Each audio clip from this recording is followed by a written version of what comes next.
Welcome to In the Box Seat. I'm Ray Fewings, and our guest tonight is Damien Mills, who of course is partner of Alicia Sunderland.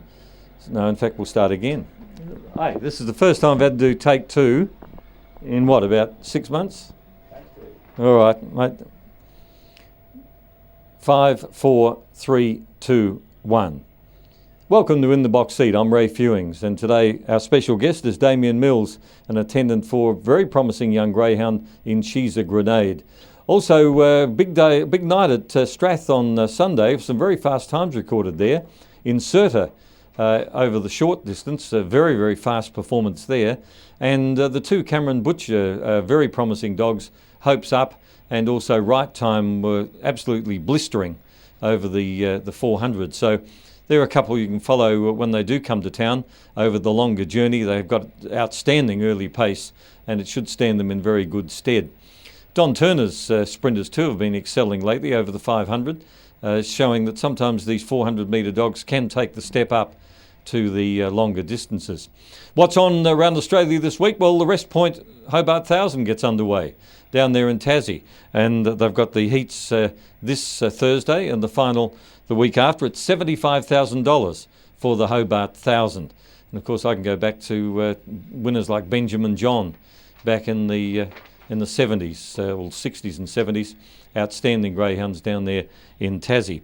Our chasers face in the crowd. Don't forget, if you dine at Chasers Restaurant, we had a big crowd in last week from the Kensington Baseball Club. If your photograph turns up on grsa.com.au on our website, give GRSA a call and claim your prize, because it means you've won dinner for two at Chasers Restaurant. That's a damn good prize to win, and one we look forward to having you back again and backing a few winners. Feature races coming up here. We've got on Thursday night, we've got the heats of the Grade 4 and 5 veterans. And of course we've got the final on Thursday week. And it should give some of our older dogs. And we've got some very, very good, well-performed dogs in the old bracket who are going to go for that excellent prize. Now the Honeys have got some good tips for this week. On Wednesday, race 9, number 5, Jokin Cahale. Very capable dog. He's been out for quite a long time. He resumed the other day at Horsham and he finished down the track. He got 5 days for injury, but he's resuming here on Wednesday, and the Honeys think that the grade of race that he's in, plus the fact that he's a bit fresh, he should be very hard to beat. And they've gone for race 10, number 4, Dancing J-Lo. Her confidence is well and truly up after a couple of excellent wins of the last 2 Wednesdays over the 600, and the Honeys think that Dancing J-Lo will keep on winning. On Thursday night, they've gone for race 3, number 1, Set the Drag. I think he's a pinky, but the Honeys reckon that the way he won last start with a blistering 16.79 to the back, that it really doesn't matter what box he draws. The Honeys think that in that form, Set the Drag can do the job. And they've gone for race 9, number 1, Fancy Fuel. It's a low grader, but been running very well, and the box might well make the difference.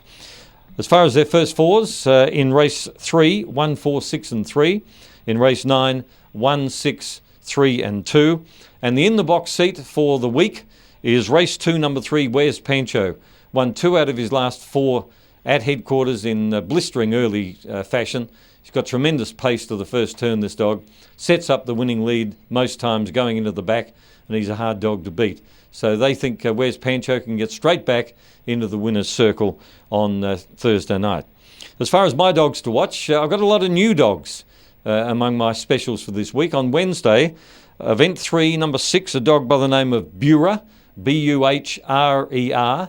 This is a Matthew Payne runner. Did trial good enough to win a week or so back here at headquarters. And also in race 5, number 7, Lily Rocks, a recent Cannington winner in reasonably good time. It's now with Rob Harness, and I think a Wednesday company will suit it right down the ground. On Thursday night, I've gone for race 5, number 1, Darren Bale. Great early speed. He's won 5 in a row, and he's drawn to lead and win again. And in race 8, number 6, Rawson Reason, on an each-way basis. The Fosters have done a good job in reinvigorating this old-timer. He's been running in top class lately, and I think each way on Thursday night he can win.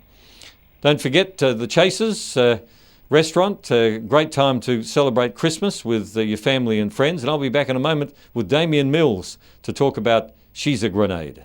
One of the keen people in the greyhound game is Damien Mills. connected, of course, with Alicia Sutherland, and he's got a very nice pup he's looking after at the moment by the name of She's a Grenade. Welcome to In the Box Seat. How are you, Ray?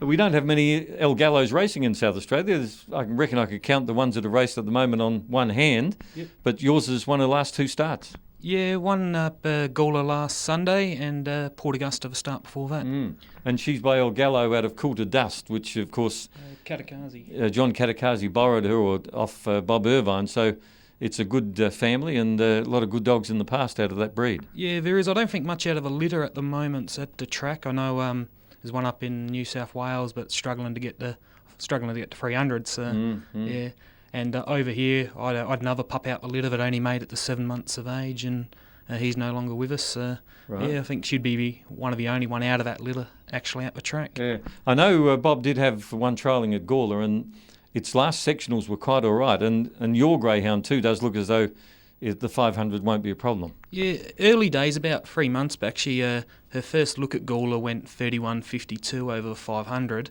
and then the following week trialling, we had a bit of a mishap, and she actually, we think she technically died at the track, and really, somebody actually had to resuscitate her, and so that put us back for about a month there, and. As those that know me, I'm a bit of a keen punter. We weren't expecting her to win at Gawler on Sunday night. So. Right, well that's a dead one that got up. Yeah, no, it was a bit of a shock. We couldn't work out why they were 15 minutes late back to the Hosedown Bay. So. Right. So did you have an explanation? Did the vet have any ideas? John sort of just mentioned to us maybe the catcher might have had the lead on too tight. She definitely was exceptionally excited before going around the first time. And the Boston Strangler. Well, there's a few different theories, and not laying blame on anyone. So it happened, and she's all right now. So, but just put us back a bit. So everything else checked out okay? Yeah, everything else checked out fine. No acidosis, nothing like that. So yeah, no, she pulled up fine pretty much 2 days later. But we just gave her an extra month off. Tell us a bit about Alicia. Are you from down south? Yeah, we're at Woodcroft at the moment. Me and Alicia got into dogs probably 12 years ago in Wyler, and then we moved up to Adelaide with the kids, and then once the sort of kids grew up enough, we got back into dogs and sort of normally run 3 dogs at home. Seem to like to have all the injured ones. We only ever seem to have one racing, but 3 dogs at home at the moment. So what else is in the kennel? Got Jetasaurus, which is Alicia's pet favourite. I think he's a Facebook favourite of all Alicia's there. And so he's on the Facebook, is he, Jetasaurus? Oh, I think Jetasaurus gets a little bit more love than me. But he did a stopper tendon about 6 months back, and he had his first start back at Port Augusta, their last meet, and come back for third. So if he'll have 1 or 2 more races this year, and then we'll be retired. So. Yeah, and what else is there? Got another dog, Black and Blue. He's got ability, just can't make it to the track at the moment.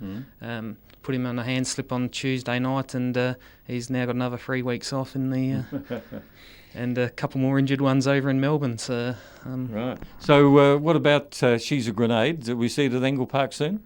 Yeah, well, it's in tonight. It's got the or last night it was in box 2. Whether we really don't know where she's at the moment, because we've taken a trial down Murray Bridge Straight Track. We only got a hand time. We went to Hurley's the following week, got the went up the straight track there. We didn't know they didn't have a timer at all. And then she went out and did what she did at Gawler. So we were unknown where she's sort of going to go with it at the moment. But well, if you're a real punter, you'll just have to take a chance. Yeah, I'm starting to get wiser and not backing them every start. Yeah. Well, it's good to talk with you. I hope you crack it for a trouble-free run in the near future with your dogs. It's part and parcel of the game, isn't it? The injuries come with the good, fast dogs, and the slowies don't seem to have too much trouble. That's it. Thanks for that, Ray. Thank you for talking with us. Damien Mills there, and we wish him all the best with She's a Grenade. Don't forget to join us on Hot Dogs for Breakfast on Wednesday morning, 8 until 9. We've got the man in the tower. He's got all of those sparkling trials from the Wednesday at Gawler and the Tuesday at Angle Park. And, of course, all the information you need on grsa.com.au. All the best. Hope you're back winners as we lead up to Christmas.